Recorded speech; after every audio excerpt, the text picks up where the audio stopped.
ঢাকায় পুলিশ হেডকোয়ার্টার্সে বক্তব্য রাখছেন পুলিশের আইজিপি বাহরুল আলম। সরাসরি যুক্ত হচ্ছে এখন সেখানে।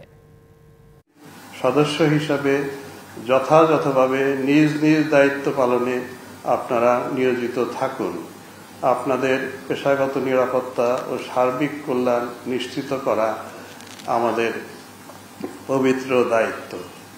প্রিয় উপস্থিতি, আমার আরেকটা প্রধান দায়িত্ব হবে দেশের আইন শৃঙ্খলা পরিস্থিতির উন্নয়ন, সমাজকে একটা স্থিতাবস্থায় এনে একটি অবাধ, নিরপেক্ষ ও সুষ্ঠু নির্বাচনের পরিবেশ তৈরি করা।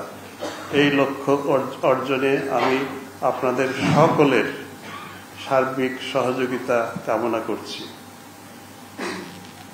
এ সকল উদ্দেশ্য সাধনের জন্য পুলিশ সদস্যদের মনোবল ফিরিয়ে এনে তাদের আত্মবিশ্বাস জাগ্রত করার লক্ষ্যে আমরা সর্বতোভাবে সচেষ্ট আছি।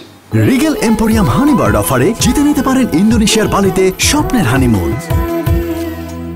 দেশের জনগণের সমর্থন এবং সহযোগিতা ছাড়া পুলিশের একার পক্ষে বর্তমান পরিস্থিতি থেকে উত্তরণ করা দুরূহ। অপরাধ দমন এবং আইন শৃঙ্খলা রক্ষায় আমি সবিনয়ে দেশের জনগণের আন্তরিক সহযোগিতা প্রত্যাশা করছি। আমি বিশ্বাস করি পুলিশ সদস্যদেরকে তাদের কার্যক্রমের মাধ্যমেই জনগণের আস্থা অর্জন করতে হবে। এজন্য জনগণের সাথে বিনয়ী আচরণ করতে হবে। পুলিশের কাছে আইনি সেবা নিতে আসা জনগণ তাদেরকে সেবা প্রদানে আন্তরিকতা ও নিষ্ঠার সাথে দায়িত্ব পালন করতে হবে।